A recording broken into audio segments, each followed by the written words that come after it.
तो परिवार की तकलीफ ही नहीं, मराठा समाज की भी तकलीफ है क्या? और इसका इलाज दरअसल बृजमोहन श्रीवास्तव आपके पास अभी फिलहाल दिख नहीं रहा है।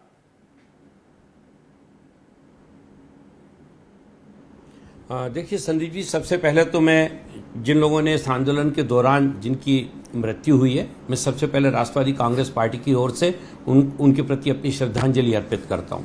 ये बात सच है कि ये बहुत संवेदनशील मुद्दा है और इस संवेदनशील मुद्दे पर महाराष्ट्र की जो वर्तमान सरकार है बहुत ही गंभीरता के साथ इस पर विचार भी कर रही है। यही कारण है कि क्यूरेटिव पिटीशन भी इसको लगाई गई, क्योंकि अंततः इसका फैसला तो कानून के माध्यम से ही होना है। लेकिन ये बात भी के जानकार आप भी हैं, जिस प्रकार ये हमारे लिए बृजमोहन श्रीवास्तव कानून के जानकार आप भी हैं, थोड़ा बहुत पत्रकारिता करते हुए कानून मैं भी समझने लगा हूं। सुप्रीम कोर्ट ने जब आरक्षण वो खारिज कर दिया, क्यूरेटिव पिटीशन वगैरह से कुछ होने वाला नहीं है, वो एंटरटेन हो गई बहुत है, निकलेगा कुछ नहीं। अगर मैं ये गलत कहूं तो गलत हूं क्या? अगर ये मैं कह रहा हूं तो संदीप जी मैं आपकी इस बात से नहीं, संदीप जी मैं आपकी इस बात से असहमत हूं, क्योंकि लोकतंत्र में अंततः जो फैसले हैं वो फैसले या तो लोकसभा में होंगे क्योंकि कानून वहां बनना है, या उसकी व्याख्या सुप्रीम कोर्ट में होगी। लेकिन हमारे लिए ये मुद्दा चुनाव और वोट से जुड़ा हुआ नहीं है, ये मैं बिल्कुल स्पष्ट कर देना चाहता हूं। ये मुद्दा एक सामाजिक संरचना का और एक सामाजिक दायित्व का है, वोट से नहीं जुड़ा है। पूरा करने के लिए हमारी सरकार हमेशा तैयार है। वोट से जुड़ा नहीं है। छगन भुजबल कहते हैं कि हमारे मराठाओं के लिए वोट से जुड़ा होगा। आप ही के नेता है ना, छगन भुजबल मंत्री भी हैं, वो कहते हैं नहीं बाकी पिछड़ी जातियों के लिए के साथ अन्याय हो जाएगा। नहीं, वो विरोध कर रहे हैं ना। आदरणीय छगन भुजबल साहब को गलत ढंग से इंटरप्रिटेट किया जा रहा है। ना बिल्कुल नहीं। उन्होंने मराठा आंदोलन का कोई विरोध नहीं किया, रिजर्वेशन का विरोध नहीं किया है।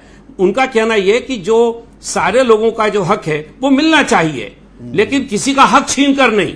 यह है स्पष्ट, और इस बारे में हम लोगों का बिल्कुल स्पष्ट सोचे। तो यही दिक्कत है ना, पेच यही है कि मराठा भी पिछड़े वर्ग में आ जाएंगे तो दूसरों का हक छिन जाएगा। उनको डर ये है, उनको आशंका यही है। भाई 30% है मराठा। देखिए, आप जो भी आशंका है उस आशंका को दूर करने का काम हम लोग करेंगे ना। हम आपका सहयोग लेंगे, हम मीडिया का सहयोग लेंगे, हम उन लोगों से सीधी बातचीत करेंगे।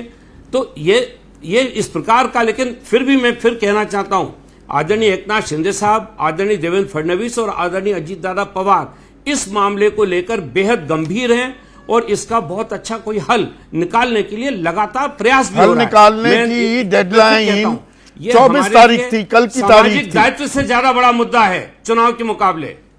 नहीं, कल निकल जाएगी, कल तक हल निकल जाएगा।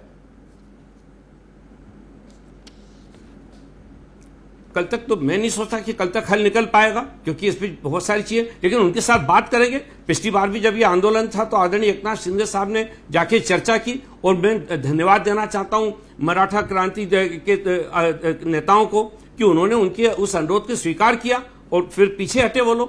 तो वो लोग भी जानते हैं इस बात को, और समझदार समाज है, वो जानते हैं मराठाओं में क्या ये फीलिंग भी आ रही है इसका हल निकलेगा कि देवेंद्र फडणवीस नहीं चाहते मराठाओं को आरक्षण मिले?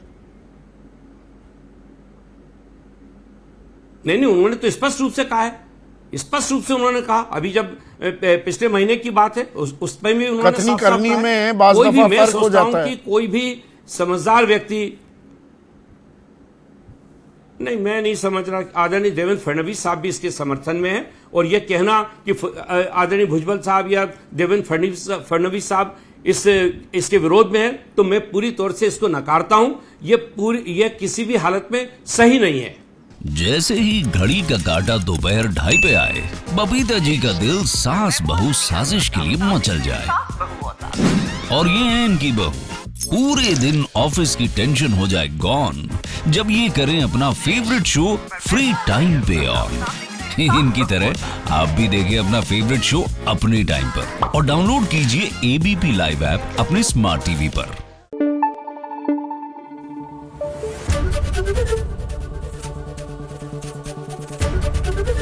एबीपी न्यूज आपको रखे आगे।